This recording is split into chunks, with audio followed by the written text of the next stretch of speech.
Shalom peuple de Dieu, que Dieu vous bénisse. Je sais que vous êtes nombreux déjà connectés à nous suivre. Nous sommes là pour cette émission sur un sujet qui fait bruit dans les réseaux sociaux. Mais avant de commencer notre émission, je voulais juste parler de quelque chose. Il y a un esprit que je n'ai pas aimé personnellement. Un comportement qui n'est pas bon, surtout pour nous, les enfants de Dieu. Vous savez, le Seigneur dit, avant de critiquer une personne ou avant de condamner une personne, il faut nécessairement l'écouter d'abord, l'entendre. Hier, moi personnellement, quand j'ai vu ça, quand j'ai vu toutes ces images qui circulent sur Facebook, WhatsApp, la première chose à faire, j'ai appelé l'homme de Dieu, je lui ai dit, je viens à la maison. Parce que je ne pouvais pas commenter sur ça sans avoir l'écouté. Je lui ai appelé, c'était 22h, 21h. Je lui ai dit, pasteur, je viens à la maison. C'est cet même esprit-là que nous condamnons nos frères, que nous appelons du deuxième exode, qui nous taxe des démons, des fausses doctrines. Cet même esprit-là, il nous condamne. Il nous appelle tous ces sortes de noms-là sans nous écouter. Et si souvent on les invite, venez écouter-nous. Et c'est cet même esprit-là qui nous a saisis. Moi, j'ai compris ça. Comment vous pouvez condamner? Il y a même un pasteur qui s'est mis à injurier, sorcier, Nemwandasemi, tous ces noms-là. Moi, personnellement, je n'ai pas aimé. Je dis au pasteur, je vais venir, et je suis venu aujourd'hui, pour parler sur la robe. C'est moi qui ai demandé qu'on mette cette robe, la tunique ici. Ça va nous servir comme notre matériel didactique, parce qu'on parle de la robe, on parle de la croix qui est sur la robe. Nécessairement, j'avais besoin de la robe dans notre émission. Je vous dis bonjour. Bonjour, frère Colin Tsibeya. Oui.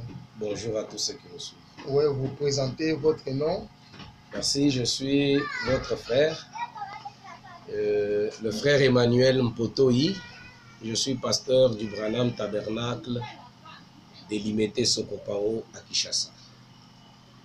Vous nous suivez de la Côte d'Ivoire, Cameroun, Congo-Brazzaville. C'est le pasteur Emmanuel Mpotoyi de Kinshasa, pasteur du Bethel-So. Nous parlons sur la robe qu'avait porté le pasteur hier à l'église à la chaire. Mais avant d'arriver à la chaire, moi je vais commencer avec lui à la maison le matin. Quels étaient vos sentiments quand vous vous préparez à aller à l'église en portant cette robe? Quels étaient vos sentiments avant d'arriver à l'église? Merci beaucoup, frère Collins. Je disais aussi merci à tous ceux qui nous suivent. Et avant que je ne réponde à cette question, si vous le permettez, je voudrais faire une petite précision. Il n'y a pas de La précision était telle que je voudrais d'abord remercier personnellement tous les croyants du message à travers les 4 coins de la terre de manière générale. Après les publications faites hier sur Internet, sur Facebook, j'ai vu les réactions des différents croyants que je remercie pour leur bravoure et surtout pour leur amour à mon égard. Ma manière de comprendre les réactions des différentes personnes, Révérend Collins, même ceux qui injuriaient, je comprenais que c'était quelque part une manière de manifester leur amour à l'égard d'abord de leurs frères qui semblaient donner l'apparence d'une personne égarée du sentier battu. En voyant que leur frère donnait cette apparence d'une personne égarée du sentier battu, comme cela se prenait, ils ont manifesté leur amour. Je tenais à le remercier pour cela.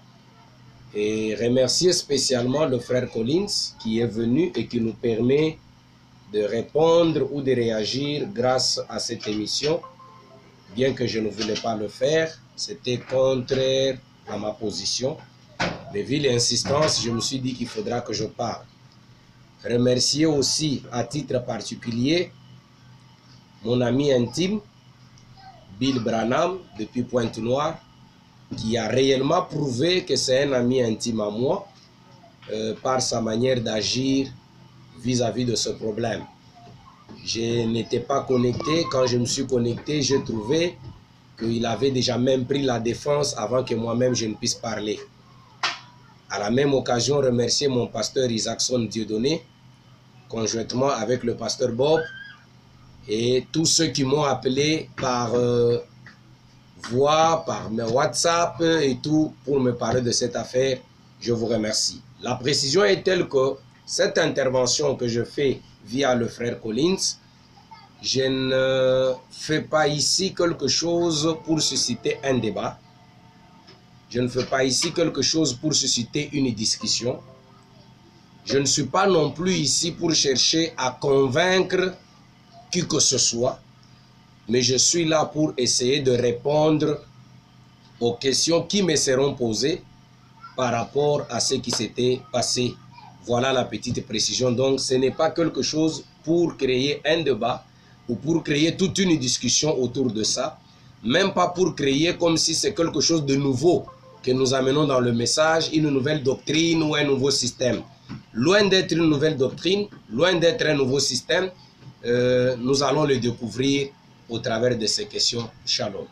Merci beaucoup. Je reviens à ma première question. Oui. Vos sentiments le matin, avant l'église, en portant cette robe, quels étaient vos sentiments? Bon, à mon humble avis. Ou bien vous avez porté cela comme... dans mon fond intérieur, en portant cette tunique, qui est appelée tunique, soutane, manteau et ainsi de suite, ça dépend. En portant cette tunique, je suis allé à l'église, je suis allé pour rendre mon service, je suis allé pour prêcher, bien que, je vais le dire, je suis conscient que c'est rare, ou apparemment je pourrais dire c'est du jamais dans le message. Donc c'est tout à fait normal. Si je disais que je ne m'attendais pas à certaines surprises de gens, je serais un menteur. Je m'attendais sûrement que certaines personnes seront épatées, certaines personnes seront surprises, notamment ma propre église, qui, dès lors que je suis monté à la chaire, ils ont tous éclaté de rire. Ils étaient en train de louer le Seigneur, ils ont tous éclaté de rire. Bon, ça ressemblait à un petit scénario, bon, mais après ils se sont rendus compte que ce n'était pas un scénario, l'affaire était normale. Donc c'était tout à fait normal que on pouvait s'attendre à différentes réactions, raison pour laquelle j'ai dit que je ne voulais pas réagir ou répondre à tout ce qui se disait sur Internet, parce que chacun a dû interpréter cette image à sa manière. Voilà un peu comment a été la réaction. D'ailleurs, vous avez déjà répondu à ma deuxième question, la réaction de l'église quand vous êtes monté à la chaire, ils ont trouvé cela. Bon, oui, les autres avaient trouvé ça un peu épatant, mais il y a aussi des lecteurs dans l'église. J'ai vu notamment un frère, pendant que j'étais à la chaire avant que le cantique ne termine, je l'ai vu prendre son téléphone, je me suis dit qu'il était en train de lancer peut-être des recherches pour trouver les écritures, parce que nous avons une coutume dans le message. Quand on fait quelque chose, on doit être sûr que nous sommes couverts par une écriture. J'ai vu comme s'il cherchait l'écriture.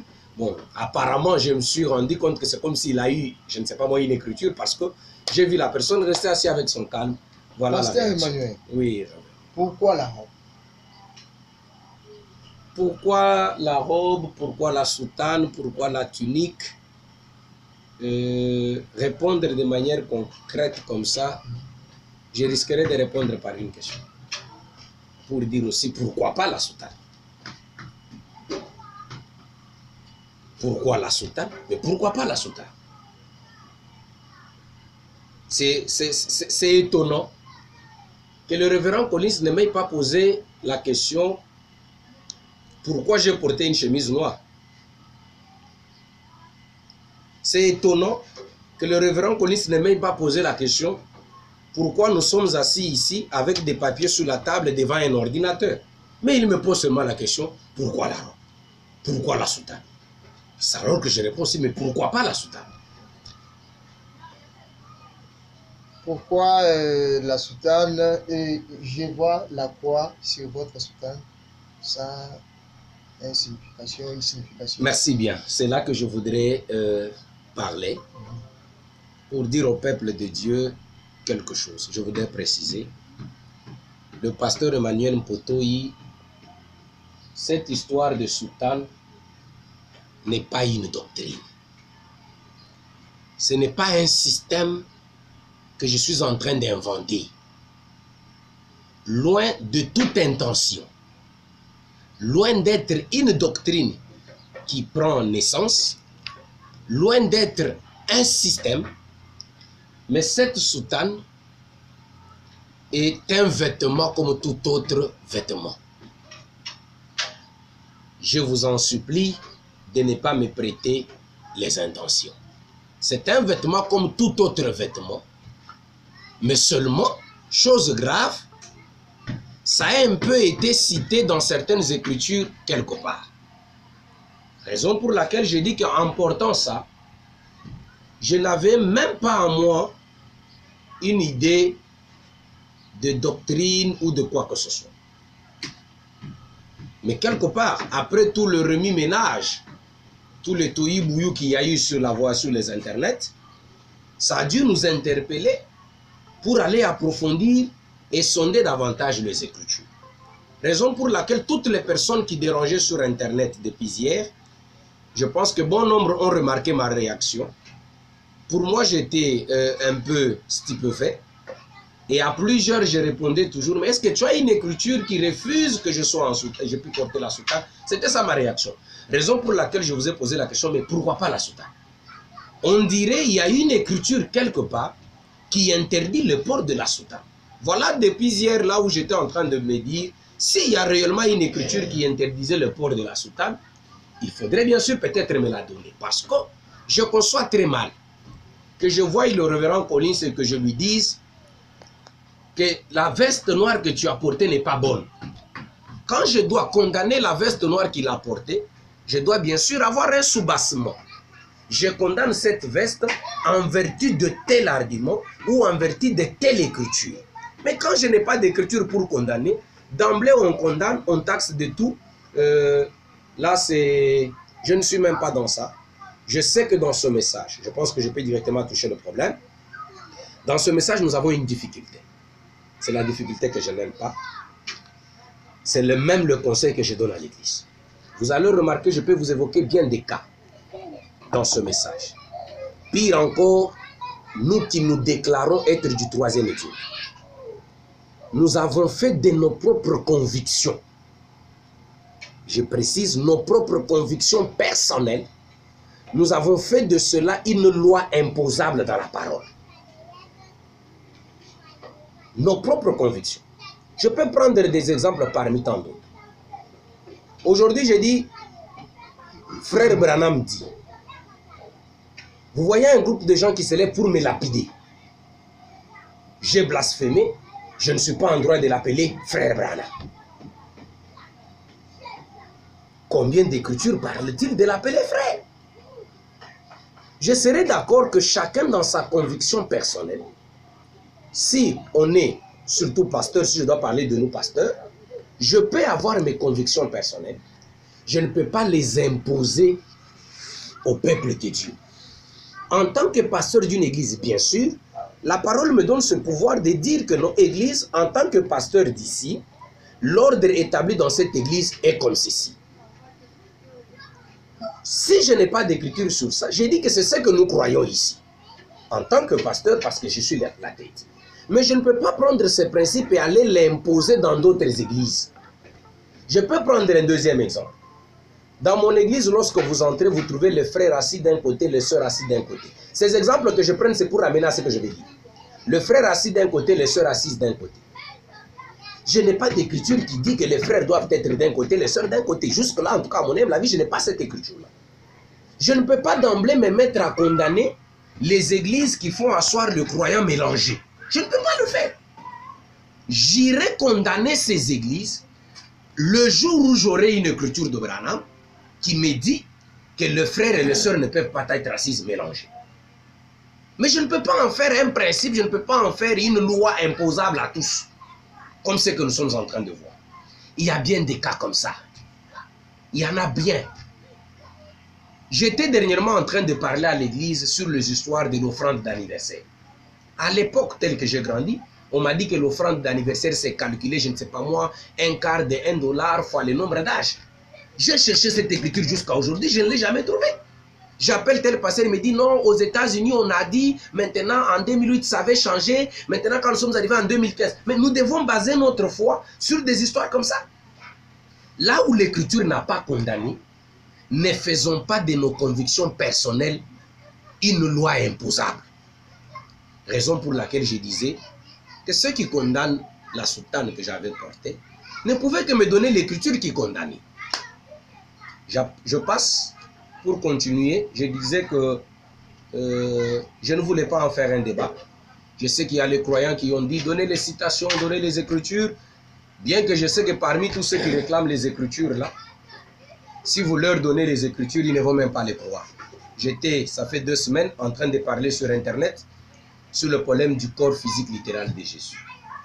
C'est ça même là où est allée toutes ces histoires de cette soutane. J'enseigne dans l'église. Je suis en train d'enseigner dans l'église sur le corps physique et littéral de Jésus. Il y a de bruit sur l'internet de physique dans le physique. J'ai démontré avec Branham comment le corps de Jésus est sorti dans la tombe, comment le corps est assis au trône. Branham l'appelle corps physique littéral. J'ai dit à l'église, suivons un peu la trajectoire de ce corps. Jusqu'à ce que nous allons comprendre, est-ce que réellement, c'est un corps physique qui est entré dans un autre? Ou qu'est-ce qui s'est réellement passé? Parce que quand un problème s'élève, Branham dit, la solution doit être dans la parole. Nous ne sommes pas d'une position, le corps physique, le physique dans les physiques. Non, c'est faux. Ce sont des fausses doctrines. Mais on ne donne pas d'écriture. C'est la raison pour laquelle je vous ai dit que les gens qui déclarent donner les écritures qui vous autorisent de porter la soutane, si on donne ces écritures, ils ne vont pas les croire. J'ai vu plusieurs. On a quitté même le débat. L'autre a dit, mais pourquoi il prêche avec l'ordinateur? Vous comprenez que chacun fait sortir son point de vue. Un autre dit, la plupart d'ailleurs l'ont dit, c'est Branham qui est notre modèle. Et nous n'avons jamais vu Branham qui est notre modèle faire cela. C'est par là que je commence. Branham, notre modèle. Je pars. Je peux lire le Seigneur. Je suis dans la prédication La foi. Prêché le 15 août 1956. Ici, c'est un message lancé avant de parler soutane. C'est un message lancé à ceux qui ont condamné le port de la soutane sous prétexte que Branham, notre modèle, ne l'a jamais porté. Nous ne l'avons jamais vu le faire. Nous devons faire ce que notre modèle a fait. Je lis le paragraphe 21, la foi du 15 août 56. Branham dit, j'en ai marre. Vous regardez de ce côté-ci et de ce côté-là, tout est immoral. Ça c'est le modèle qui parle, Branham. J'ai un petit crucifix suspendu à l'avant de ma voiture. Je me demande si tous ceux qui prennent Branham pour modèle ont aussi des crucifixes suspendus dans leur voiture. Branham est notre modèle. Vous allez comprendre qu'avec Branham et notre modèle, plusieurs qui crient trop Branham est notre modèle, vous allez vous cogner la tête contre le mur. Ne compliquons pas les choses pour rien. J'ai un petit crucifix suspendu à l'avant de ma voiture. Un homme roulait avec moi l'autre jour. Un homme est entré dans la voiture de Branham, Branham avec le crucifix. Un homme roulait avec moi l'autre jour. il a dit, hé, frère Branham, je pensais que vous étiez protestant. Il entre dans la voiture de Branham, protestant, mais il trouve un crucifix dans la voiture. Il dit, Branham, je pensais que vous étiez protestant. Branham dit, je le suis. Il a dit, ça, c'est catholique. Vous comprenez la conception des gens? Voir la croix, on vous ramène directement chez catholique. Comme j'ai vu les bien-aimés, le précieux, que j'aime d'ailleurs. Hier, plusieurs choses se sont faites. On a fait des montages de photos où j'étais au milieu de Mosengo et Ambongo. On était tous ensemble dans des toges. On était assis dans nos réunions. Directement, on m'a envoyé dans l'église catholique pour avoir porté la soutane.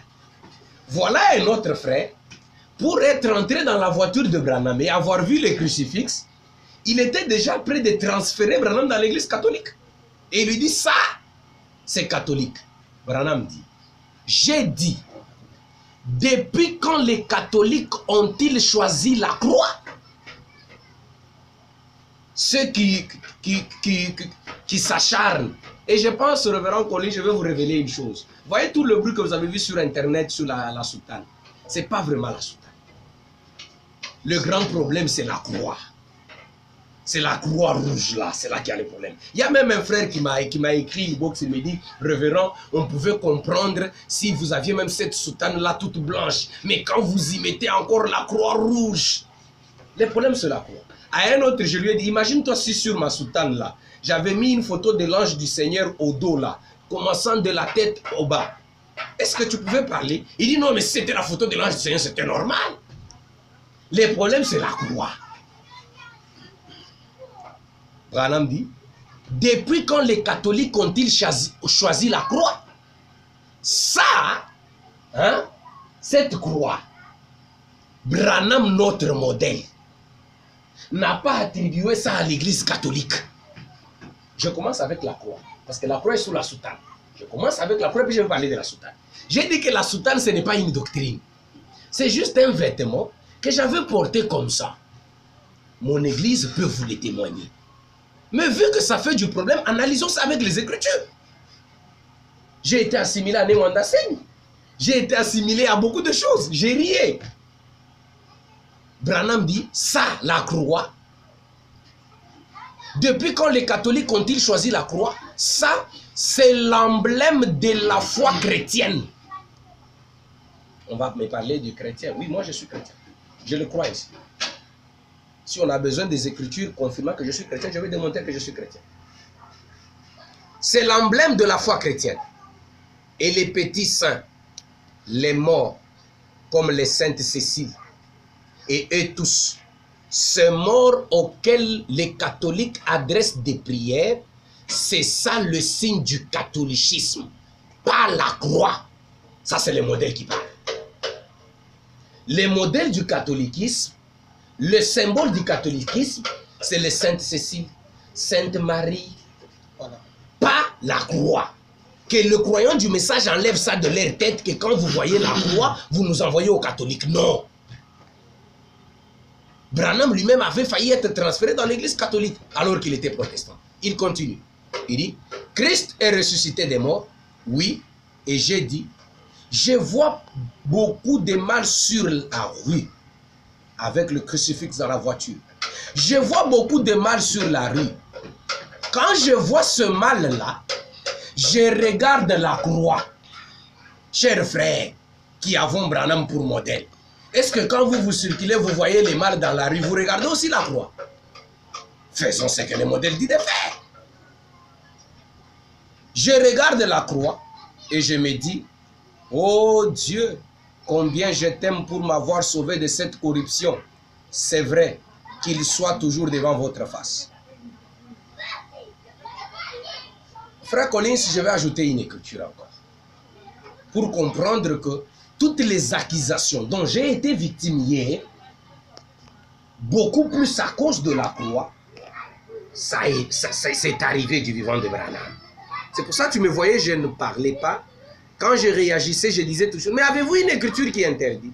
Avez-vous une écriture contre? J'ai eu même un petit qui me dit, ah, la croix là, Le grand problème, c'est la nostalgie sur la croix. Je suis, pour ceux qui ne le savent pas, adorateur de William Marion Branham depuis ma naissance. Je n'ai jamais prié au nom de Jésus. Jamais. Mais respectons la parole. La soutane avec le croix rouge et tout, ce n'est pas une doctrine.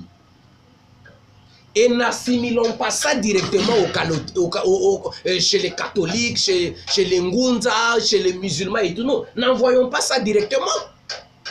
Sondez la parole, voyez les catholiques et les Ngunza et les autres, ils ont tiré ça d'eau. Nous croyons du message, nous avons oublié. Branham qui nous dit le diable ne fait rien, il ne fait qu'imiter. Vous allez découvrir comment le diable a imité ça. C'est pas pour dire que c'est une pratique que nous devons commencer à faire. Là, je vais préciser. Je vais y arriver. Terminons ici. Dieu se cache et se révèle dans la simplicité. Le paragraphe 56. Branham dit, on peut aller jusqu'au paragraphe 65, mais je pourrais m'arrêter même au paragraphe 60. Il dit, une chose encore.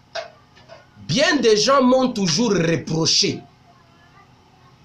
Bien des gens qui ne connaissent pas vraiment l'écriture. Quels gens reprochent? Les gens qui reprochaient Branham, c'est quels gens? Les gens qui ne connaissaient pas vraiment l'écriture. Je disais à un révérend hier sur Internet, je lui ai plus posé, je lui disais toujours, ah, cher connaisseur, pasteur, sondez la parole.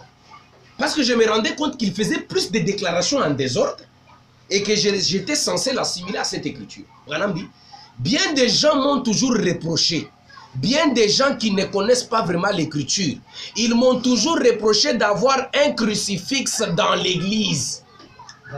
Dans l'église de Branham, il y a une croix dans l'église. Mais cherchez les photos du Branham Tabernacle. Branham est parti, on n'a pas enlevé ça. La croix au Branham Tabernacle, ce n'est pas Joseph qui a amené ça. Pour que les gens disent que Joseph a mis la croix parce qu'il adore Jésus. C'est Branham. Donc la croix, c'est normal pour lui. Mais elle est là dans l'église. Et les gens qui ne connaissent pas l'écriture, quand ils voient la croix dans l'église, vous viendrez au Beth-El-So. Je ne veux pas dire jamais. Mais je ne pense pas qu'un jour, tu me trouveras ayant mis la croix. Je ne pense pas. Mais le jour que tu me trouveras, j'ai mis ça, je ne suis pas en dehors des Écritures. Je n'estime pas qu'un jour je pourrais mettre la croix. Mais même s'il m'arrivait de la mettre, je ne serais pas en dehors de l'Écriture.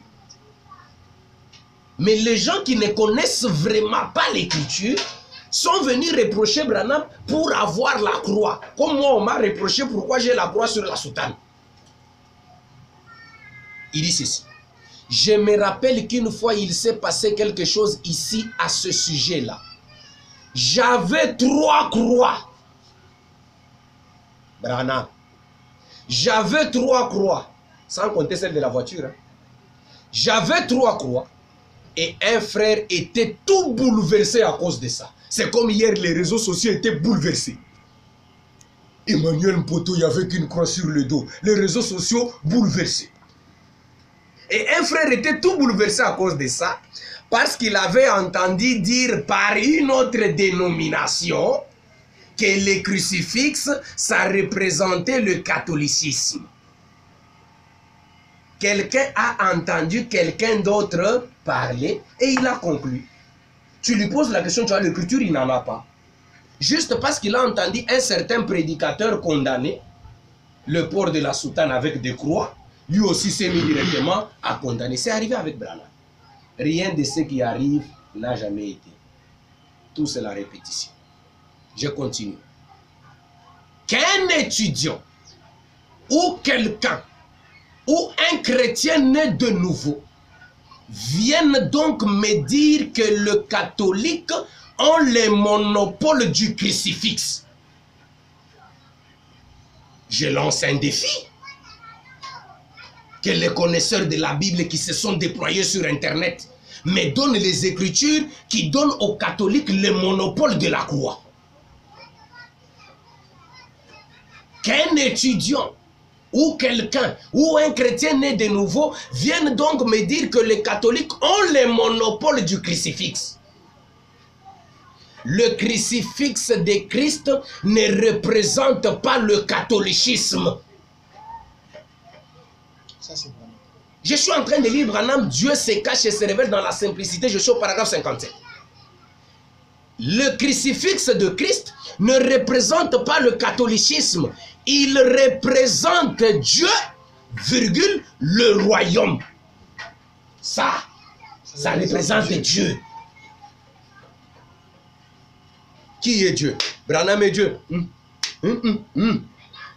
Ça représente Dieu, ça représente le royaume. Emmanuel Potoya portait une soutane avec la représentation de Dieu, avec la représentation du royaume. Et on me lapide. Je deviens sorcier. Comme si dans ce message, nous ne connaissons pas des sorciers habillés en costume. Nous en connaissons plein. Comme si tous ceux qui s'habillent en costume sont d'office. Nous arriverons au costume. Ça représente Dieu, ça représente le royaume. Ce sont les saints qui représentent le catholicisme. Marie, Sainte Cécile, ce sont eux qui représentent le catholicisme. Nous croyons qu'il y a un seul médiateur entre Dieu et l'homme, et c'est Christ. Vous voyez les écritures que j'ai lues? Les gens qui ont demandé les écritures, tu verras après cette publication, ils vont commencer à dire c'est un jésuite. Les mêmes personnes, retiens cette déclaration, les mêmes personnes qui ont cherché les écritures, ils vont changer de langage. C'est un jésuite, il défend Jésus. Pourtant, quand il cherchait les écritures sont là. Il dit ceci: nous croyons qu'il y a un seul médiateur entre Dieu et l'homme, et c'est Christ. Mais les catholiques, ils croient en toutes sortes de médiateurs. Des milliers de femmes et d'hommes et tout. Presque n'importe quel bon catholique qui meurt devient un intercesseur. Or, le crucifix de Christ représente Jésus-Christ. Saviez-vous que le premier chrétien, d'après l'histoire ancienne de l'église primitive, le premier chrétien portait des croix sur leur dos partout où ils allaient? Le premier chrétien portait des croix sur... pas la tôle, où est la tôle? Bien. Les premiers chrétiens, il y a mon épée, il y a Gaillard, il y a rouge. Et pourquoi il y a rouge? On va arriver. Ça sera assimilé au fétichisme, au mysticisme et à tout et tout. Loin de là. Je vois Jésus-Christ. Pour votre information, j'étais dans l'église en train de prêcher sur le retour du corps physique de Jésus. Et j'ai lu là où Branham dit, le corps est assis au trône avec sa robe sanglante. Et il reviendra de cette manière-là. Avec cette robe-là au trône, et cette robe-là devait rentrer. C'est dans ça que j'ai... C'est dans ce sujet. La robe était votre matériel didactique. C'est la robe qui était l'actualité. Parce qu'il a même dit, c'est la robe-là qui fait l'expiation de nos péchés. C'est l'écriture de Branham. Moi, j'ai un défaut. Chez nous, au Bethel-So, l'écriture a raison. Non, quand Branham parle, c'est Branham. Je préfère chercher une autre écriture qui peut m'interpréter l'écriture au lieu d'aller chercher un certain monsieur là qui parfois ne connaît même pas bien sa généalogie ou soit ne connaît même pas bien qui est son père ou qui est sa mère pour qu'il vienne m'expliquer Branham. Je préfère que l'écriture de Branham m'explique Branham. Quand Branham dit c'est la robe sanglante de Jésus qui fait l'expiation des péchés, je répète tel que c'est dit. Si je ne comprends pas ça bien, je vais chercher une autre écriture qui peut m'expliquer. Vous comprenez que hier dimanche, l'actualité, c'était le corps de Jésus au trône, portant une robe sanglante, et c'est la robe sanglante qui faisait l'expiation des péchés et qu'il devait retourner. Je m'adresse à l'église. Je pense que vous arrivez où vous étiez.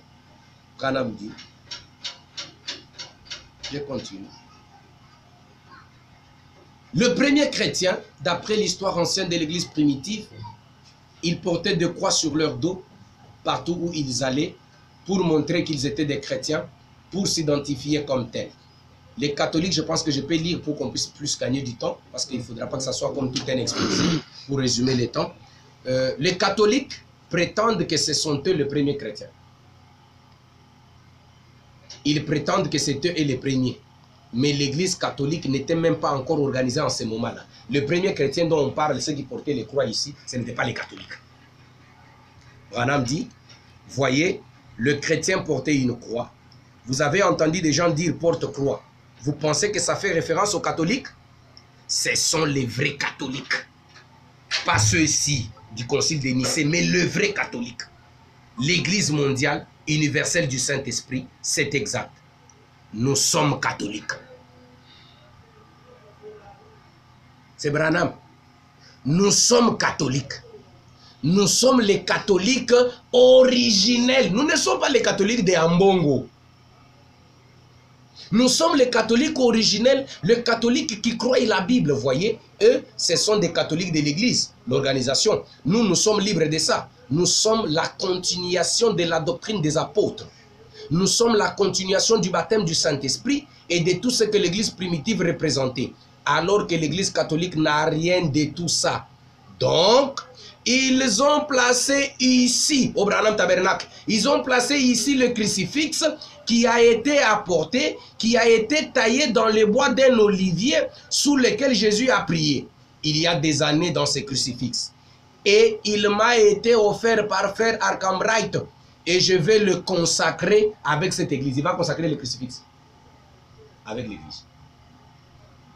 Je donne une autre citation pour faire comprendre ce que nous sommes en train de dire et montrer que nous ne sommes pas dans une affaire de doctrine ici. La croix ou la soutane telle qu'elle est portée, loin de moi l'idée des doctrines, loin de moi d'en faire une religion, malgré les écritures que je suis en train de lire. Je présente ces écritures pour montrer que ça n'a rien, il n'y a aucun problème. Mais je n'ai pas dit que ça devient une coutume, c'est un système, on serait en train de porter, ou chaque fois que je serai à la chair, je serai en train de porter. Mais je veux que le peuple comprenne que nous enlevions la mauvaise conception. Quand on voit quelqu'un dans une soutane, directement on voit les fétiches, directement on voit les catholiques, directement on voit tout ce qui est mauvais. Il n'y a pas d'écriture pour confirmer ça. Nous oublions que Branham était à la chair en train de prêcher et un sacrificateur habillé en soutane avec des croix lui a apporté une Bible. Lis dans ma Bible. Branham lui a dit que non, toi, féticheur, quitte ici, je ne lis pas dans ta Bible. Il a pris la Bible du sacrificateur en soutane avec des croix. Il a lu. Qui dit qu'à être habillé d'une soutane, c'est ça le péché, à moins qu'il y ait une écriture. Un exode. William Branham dit, prêché le 15 juin 1956, au paragraphe 6, deuxième partie. Au paragraphe 9, deuxième partie, je voulais dire. Il dit, je suis un typologue. J'aime présenter en type les hommes. En effet, si je sais à quoi ressemble l'homme, j'ai une certaine idée de ce à quoi ressemble la réalité. Aussi, comme je n'ai pas d'instruction, j'ai eu à me référer aux hommes, à l'Ancien Testament, pour voir cela préfigurer le Nouveau. Et tout dans l'Ancien Testament, tout, révérend, tout dans l'Ancien Testament annonce le calvaire. Tout. Vous êtes parfait en Christ et vous n'êtes pas sauvé pour avoir porté un crucifix. C'est ici où je voulais arriver. Vous n'êtes pas sauvé pour avoir porté un crucifix. J'ai vu dans votre publication quand vous annoncez l'émission, j'ai vu un bien-aimé commenter et dit, si c'est ça la condition du salut, je vais commencer aussi à porter. Non, non, non, non. Ni la soutane, ni le crucifix, ce n'est pas ça qui sauve. Ce n'est pas ça même la tenue exigée. Ça n'a rien à voir. Ça, c'est du rien, ça. C'est du rien. Ça n'a rien à voir. Vous n'êtes pas sauvé pour avoir porté un crucifix. Vous n'êtes pas sauvé parce que vous fréquentez l'église. Vous n'êtes pas sauvé parce que vous connaissez votre catéchisme ou votre manuel. Vous n'êtes même pas sauvé parce que vous connaissez la Bible. Vous êtes sauvé parce que vous connaissez la personne. Jésus-Christ. Et c'est de la personne qu'on parlait les dimanches. Cette personne-là qui était habillée en robe. Ça, on n'avait rien à voir avec ça. Ça, c'est rien. Ça n'a rien à voir. Ça, c'est du rien. Ça ne sauve pas. Ni la croix, ni la soutane. Ça ne sauve pas. Même pas la Bible. Mais nous sommes sauvés en connaissant la personne Jésus-Christ. Le connaître, c'est la vie. Connaître, même sa parole, ce n'est pas ça la vie. Mais le connaître, lui, la personne, c'est la vie. Il n'y a qu'un seul moyen pour le connaître, c'est de naître de nouveau de l'Esprit de Dieu. Même si on porte cette soutane, 1 million de fois. Mais si on n'a pas la nouvelle naissance, c'est une grosse erreur. C'est là que j'entre dans la soutane. J'ai fini avec la croix. Je pense qu'avec la croix, même si tu me croises demain, avec 15 000 croix, tu n'en feras pas de problème. Il y a l'écriture. Je n'emporterai pas. Mais même si tu me croises avec la croix jusqu'aux dents, je ne pense pas que quand je publierai encore une photo avec la croix jusqu'aux dents, on me demandera dans l'écriture. Il y en a la Bible. Et ceux qui ne connaissent rien de l'écriture pensent que la croix, c'est pour les catholiques. Détrompez-vous, la croix, c'est pour les croyants, c'est pour nous. J'entre dans la soutane, la tunique, les manteaux, la robe ecclésiastique. C'est appelé comme ça de différentes manières. Ça n'a pas commencé aujourd'hui. Ça n'a pas commencé dans le Nouveau Testament avec Jésus. Ça a commencé depuis l'Ancien Testament. Si nous allons dans l'Ancien Testament, cela a été utilisé ou évoqué dans différentes manières. Le Seigneur lui-même qui doit descendre. Si tu lis l'histoire, quand Branham te raconte la scène de Shadrach, Meshach et Abednego dans la fournaise ardente. William Branham te dit, Michael était en train de lui dire, Seigneur, je veux partir. Il lui a dit, laisse. Gabriel lui disait, je veux partir. Il lui a dit, laisse. Il a dit, pour ce qui est du salut, je vais descendre moi-même. Branham continue, il dit, le Seigneur a dit, amenez-moi ma robe sacerdotale. Il s'est revêtu de sa robe sacerdotale. Il a appelé les nuages. Il est monté dessus et il est descendu. Le Seigneur. Je ne pense pas que cette robe que le Seigneur avait portée, c'était ça. Le coton fabriqué, je ne sais pas moi, à Kingabois, c'est pas ça. Ça a été utilisé pour signifier que le Seigneur s'est revêtu d'une robe sacerdotale. On a parlé d'une robe ecclésiastique. Dans l'Ancien Testament, c'était une tenue qui était utilisée pour un service quelconque divin. Mais n'oublie pas aussi que dans tout l'Ancien Testament, tous les Juifs, leur tenue, c'est la tunique. C'est la tenue de tout le monde. À la seule différence que le sacrificateur avait un modèle de tunique un peu différent des autres. Mais tous s'habillaient en tunique. Même quand Jésus est venu, Branham te dit, quand Jean-Baptiste a dit au Jourdain, voici l'agneau de l'Éternel, il est ici parmi nous. Je ne le connais pas encore, mais il est ici parmi nous. Branham dit, les gens se sont retournés, ils n'ont pas pu reconnaître Jésus parce qu'il avait la même barbe que eux, il avait la même soutane que eux. C'était la tenue de tout le monde. Mais dans l'Ancien Testament, le sacrificateur qui devait rendre un service divin avait un certain modèle de tenue. Lorsque tu regardes dans l'Ancien Testament, toujours Branham te dit, lorsqu'on élevait un fils dans une famille et qu'on devait adopter le fils, comment la cérémonie de l'adoption du fils se faisait? Branham dit, on lui revêtait, on l'habillait d'une tunique blanche. On a parlé de la tunique. Lorsque vous allez, Branham qui raconte l'histoire d'un festin, on a organisé un festin, les gens sont entrés, mais un autre est tenté, on a dit, il n'avait pas l'habit des noces. Quelque part, Branham dit, il n'avait pas de soutane, il n'avait pas de tunique de noces. On a fait mention de la tunique. On parle aussi de la tunique à 7 couleurs que Jacob avait fait pour Joseph, son fils. Il lui a fait une tunique à 7 couleurs. Dans la parole, toujours, on te parle de la tunique d'Aaron, sur laquelle il y avait des pectorales et il faisait le service. C'était ça le service de l'Ancien Testament. Et c'est là que les catholiques se sont accrochés. Ils sont restés aveuglés par ça. On a dit tunique. À tel point qu'un catholique, même s'il a une veste de 3 millions de dollars, il ne peut pas se tenir à la chair et faire des services sans porter des tuniques. Pourquoi? Parce que dans l'Ancien Testament, il faut une tunique. Ils ont pris tunique au sens tunique. Mais comprenons d'abord pourquoi dans l'Ancien Testament, ils utilisaient cette tunique. C'était quoi? Ça signifiait quoi? Apocalypse chapitre 4, deuxième partie. Je reprécise que je ne fais pas une doctrine sur la tunique. J'y parle avec force et détail parce que ça fait du bruit sur Internet.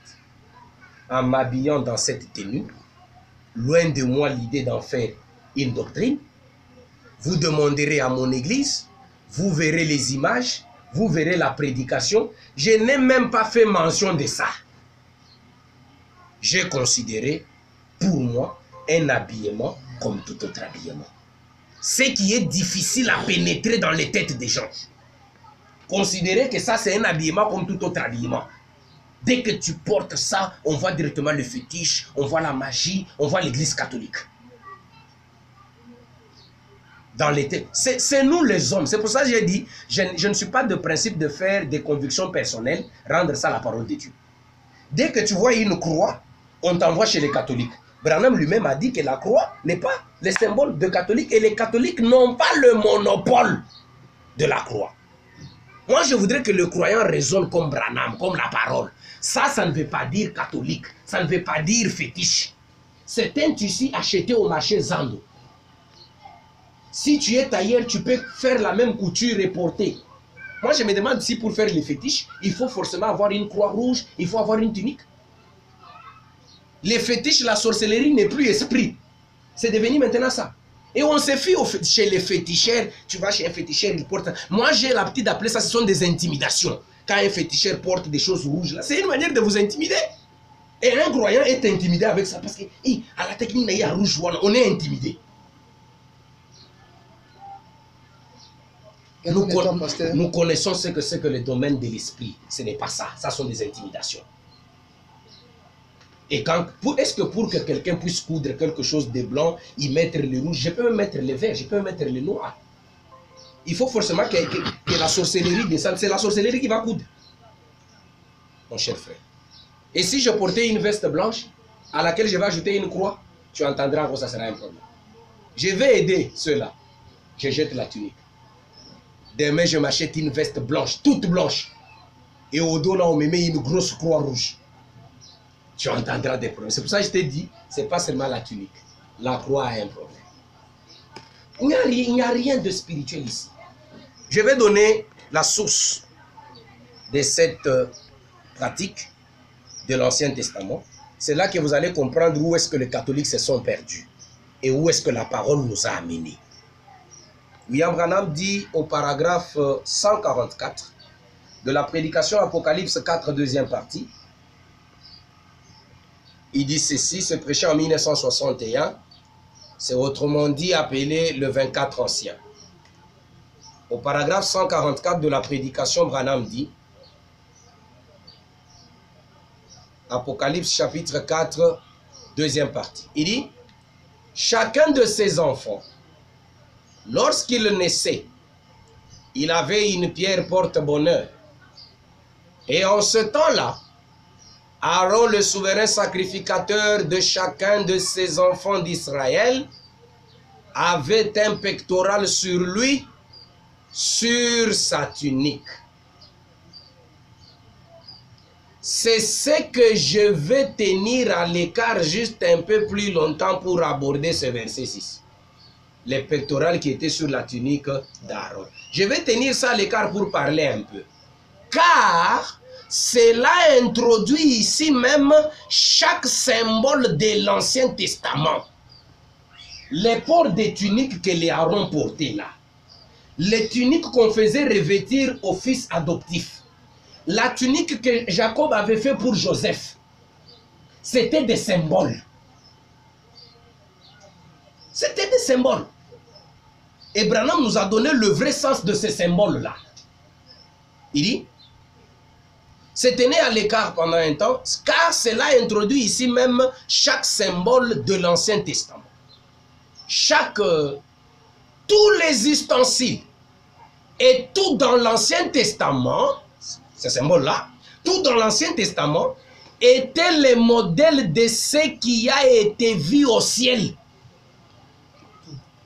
Tous les symboles de l'Ancien Testament étaient le modèle de ce qui a été vu au ciel.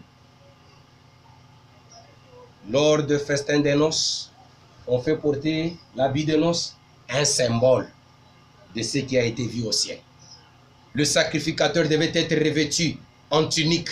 C'est un symbole de ce qui a été vu au ciel. Et Branham dit, c'était un modèle pour les hommes. Moi, je n'entre pas ici. Mais si un catholique prend cette écriture, tu ne vas pas échapper. Les tuniques qu'on portait, c'était un modèle pour les hommes. Un catholique peut te dire, nous portons ça parce que c'est un modèle pour les hommes. Mais ce n'est pas là que je suis. William Branham, lui, me dit maintenant quoi? Bien sûr, c'était le modèle de ce qui a été vu au ciel. C'était un modèle pour les hommes. Maintenant, Branham vient. Il dit, cette tunique, si je peux commencer avec la tunique de l'habit de noces. Branham dit, cet habit de noces n'est pas un tissu comme ça, mais c'est le Saint-Esprit. Être revêtu du Saint-Esprit. Il y a plusieurs écritures qui disent l'important ce n'est pas l'habit que vous portez, mais c'est d'être rempli du Saint-Esprit. Je peux aussi dire l'important ce n'est pas de monter à la chair avec une veste. Quand le sacrificateur devait faire un service, il devait porter une tunique. C'était un symbole. Branham, quel est le symbole que signifie la tunique que portait le sacrificateur? Pour que le sacrificateur fasse un service divin, il devait être revêtu d'une tunique. Branham, qu'est-ce que cela veut dire? Branham dit, cela signifie qu'aucun prédicateur n'a le droit de monter à la chair s'il n'a pas rencontré le buisson ardent. Ce qui était symbole physique, Branham nous dit que c'est le Saint-Esprit. On n'a pas dit aucun prédicateur n'a le droit de monter à la chair s'il n'a pas porté de veste. On peut porter des vestes 1 million de fois, on peut porter des chemises simples ou de Lacoste, mais quand on n'a pas le Saint-Esprit, sa place n'est pas à la chair. Ce n'est pas ça qui est le matériel de la chair. Et maintenant, c'est ici où je disais que les catholiques sont accrochés à ça. Pour monter à la chair, il faut ça. Branham dit non, ce n'est pas ça. Ce qui est important, c'est le Saint-Esprit. C'était juste des symboles. Mais on me posera la question, mais les symboles, pourquoi toi tu as porté? Oui. Dès lors que Branham nous a donné la véritable signification de la chose, ça reste un tissu simple, normal, comme tout autre tissu. Nous ne les portons pas parce que nous sommes obligés de les porter pour faire un service. C'est un tissu normal qui n'a rien à voir, qui n'a aucune influence dans la matière spirituelle. Son vrai sens, c'est le Saint-Esprit. Ça, si tu dis ça aux catholiques, il ne va pas comprendre. Pour les catholiques, ça a un sens. Il faut porter ça tel qu'on l'est porté dans l'Ancien Testament par le sacrificateur. Or, Branham dit le fait que le sacrificateur portait ça, c'était un symbole. Ça signifie le Saint-Esprit. Donc, je peux ne pas porter ça. Et d'ailleurs, depuis que quand je portais ça, je ne sais même pas encore quand est-ce que je porterai. Je ne sais même pas quand je te porter. Mais je veux que les gens comprennent que c'est un tissu normal, un tissu comme tout autre tissu, qui n'a rien à voir avec du mystique. Le catholique, quand ils portent ça, ils sont dans leur ignorance là. Pour eux, ils se disent, c'est ça la tenue qu'il faut pour le sacerdoce ou pour le service. Je suis en train de vouloir terminer pour conclure. Mais avant de conclure, j'aime lire une petite citation. La dernière citation. La dernière. Dans la prédication, pourquoi la petite Bethléem? C'est prêché par William Branham. Le 28 décembre 58. C'est la dernière citation et puis je vais donner ma conclusion. Branham dit, cela peut paraître un peu drôle ce matin que je porte mon manteau sur l'estrade. Il y aura des débats sur manteau. Sondez la parole.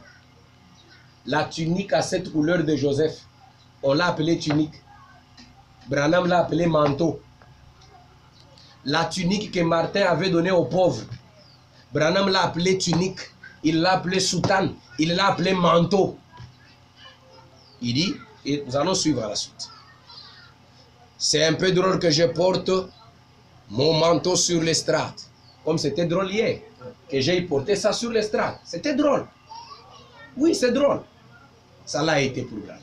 Branham dit, mais j'ai été suéré d'exhiber ce joli manteau que l'église m'a offert. Il n'est pas venu avec ça, il est venu seulement pour exhiber le manteau que l'église lui a offert. L'autre jour, j'ai vu ici frère Neville avec ses jolis complets. Comme ça. Lui, il avait le manteau. Lui, il avait vu Neville avec les complets comme ça. Comme ça lui allait si bien. Et j'ai pensé, eh bien, c'était très joli. Et l'assemblée en parlait. Je me suis donc dit, je porterai moi mon manteau et je me présenterai avec sur l'estrade. Et c'est ce que j'ai fait. Vous savez, je crois que nous ne devenons jamais adultes tout le temps. Et je ne veux pas devenir adulte. Qu'en pensez-vous, frère Luther? Non, non, je ne veux pas du tout devenir adulte. Nous aimons toujours rester des enfants.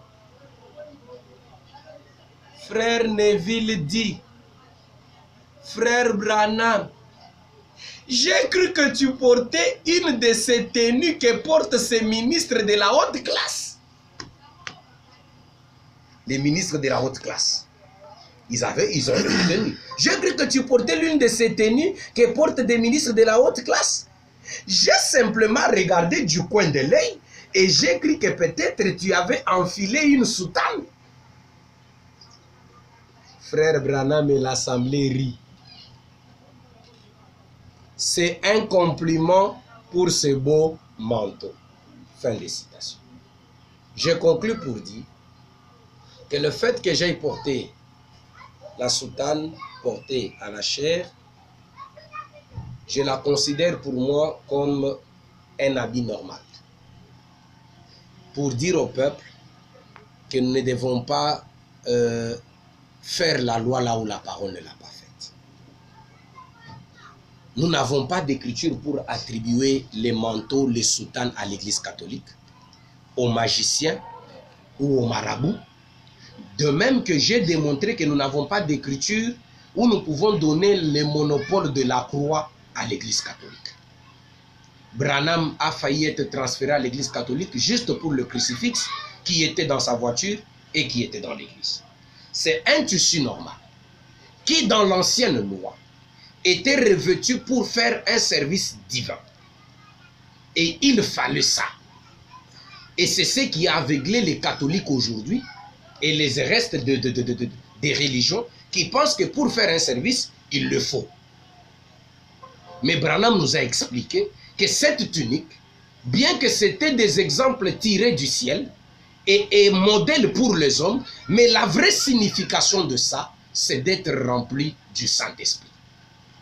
Et Branham ajoute que je préfère d'ailleurs voir un homme habillé en tunique que de voir cet homme-là en train de se méconduire, de s'enivrer, de mener une mauvaise vie avec les femmes.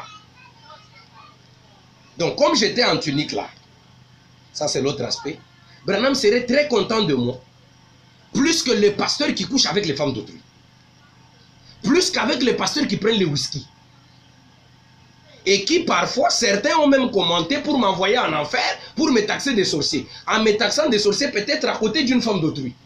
On me taxe des sorciers parce que j'ai porté une tunique. Non, William Branham dit il va même m'apprécier. Parce qu'il dit ce qui compte, c'est la vie que l'homme mène. Ça, c'est dur. Monsieur, nous voudrions voir Jésus. Le paragraphe 137 de mars 1958. Si je ne m'abuse pas. C'est Branham qui en parle. Je peux vérifier l'écriture, je peux lire. Vous lisez directement.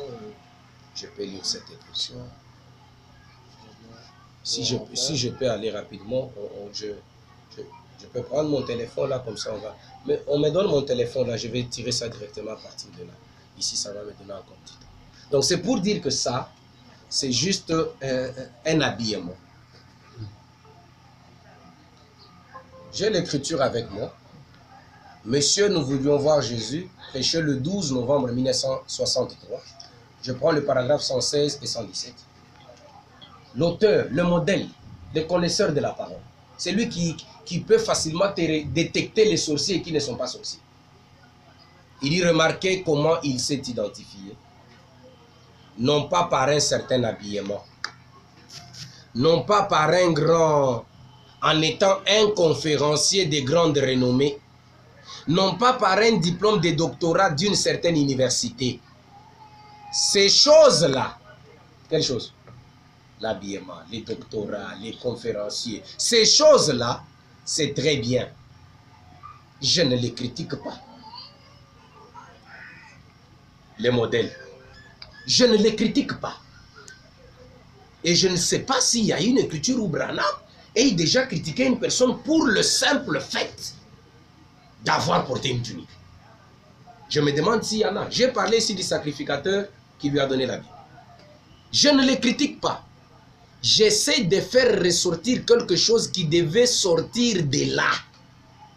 Voyez-vous, pour vous montrer, les dénominations et les universités et les habillements, d'après moi, c'est très bien, mais ce n'est pas de ces choses que nous parlons maintenant. Je préférerais certainement voir un homme en robe ecclésiastique plutôt que de le voir comme certaines de ces femmes-là dehors dans la rue et les voir ou quelque chose comme ça. Nous préférerions le voir, même s'il est un fanatique de sa religion, je préférerais le voir ainsi que le voir ivre quelque part là dans un fossé.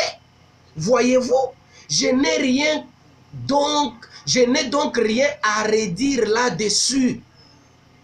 Mais ce que j'essaie de dire, nous cherchons à trouver cette personne. Jésus, c'est la personne que nous cherchons à trouver. C'est comme Branham a dit, vous devez chercher la personne. La tunique ne sauve pas. Les habillements ne sauvent pas. Je vais même ajouter, même le veste, ce n'est pas ça qui sauve. Nous savons que Dieu, en ce temps de la fin, il est retourné.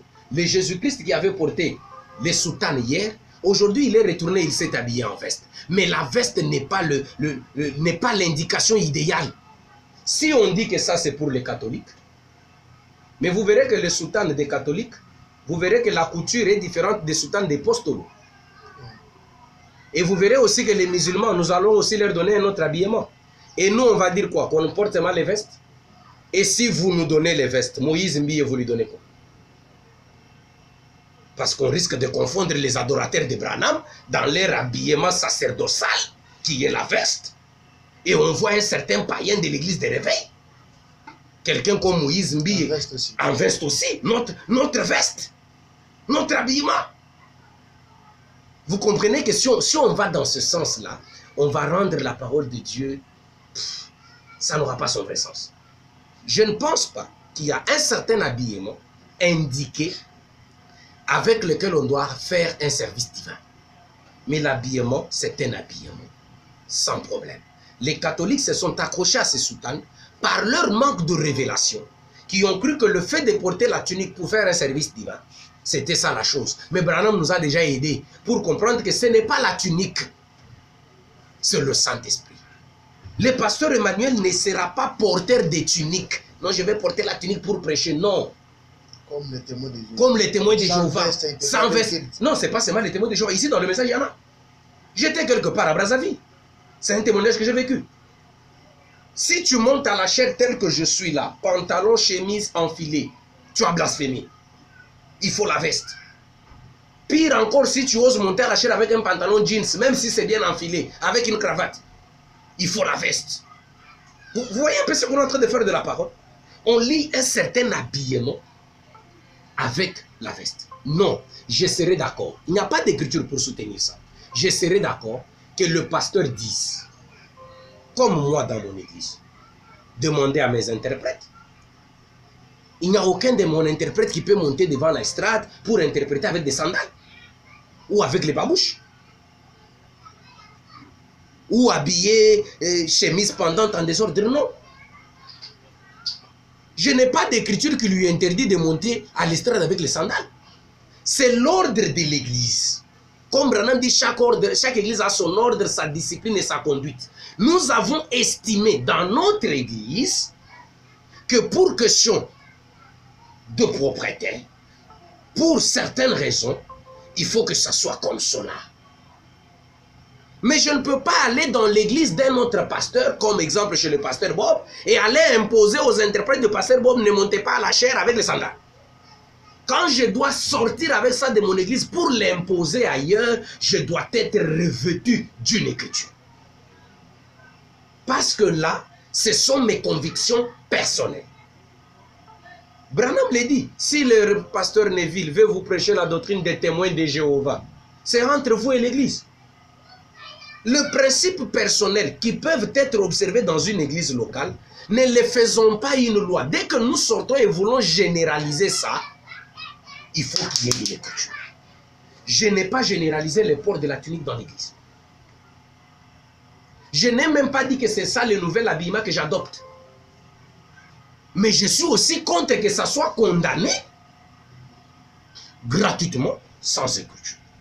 Voilà au moins, je crois avoir répondu à vos préoccupations. Merci beaucoup. J'ai fait l'effort de présenter les Écritures.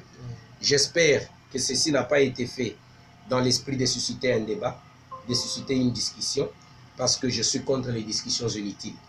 Mais j'ai vu certains bien-aimés qui ont émis de réserve et qui cherchaient à ce que je réagisse, qui cherchaient à ce qu'ils puissent m'entendre, parce que j'ai vu l'autre qui a dit, c'est quand même un pasteur, je suis sûr que s'il agit comme ça, il ne peut pas manquer d'écriture. Oui, je suis de ce genre-là.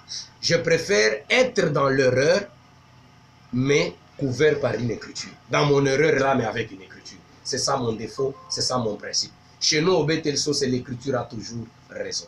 Et je vous remercie, que Dieu vous bénisse. Merci beaucoup, cher pasteur, d'avoir accepté notre invitation. Merci. Vous avez cherché des écritures. Je pense que l'homme de Dieu a lu les écritures noir sur blanc. Pour le reste, toutes des questions après son intervention, on va toujours l'appeler s'il aura du temps à me recevoir. Mais je suis l'homme le plus heureux si je peux profiter de toucher la tunique du sacrificateur. C'est un tissu, comme tu peux toucher ma chemise. C'est juste un tissu. Moi, quand même, j'ai eu l'occasion de toucher la tunique qui fait. Ce n'est pas une nouvelle doctrine. Que Dieu vous bénisse. Ce n'est pas une doctrine. Que Dieu vous bénisse. À lever les tentations de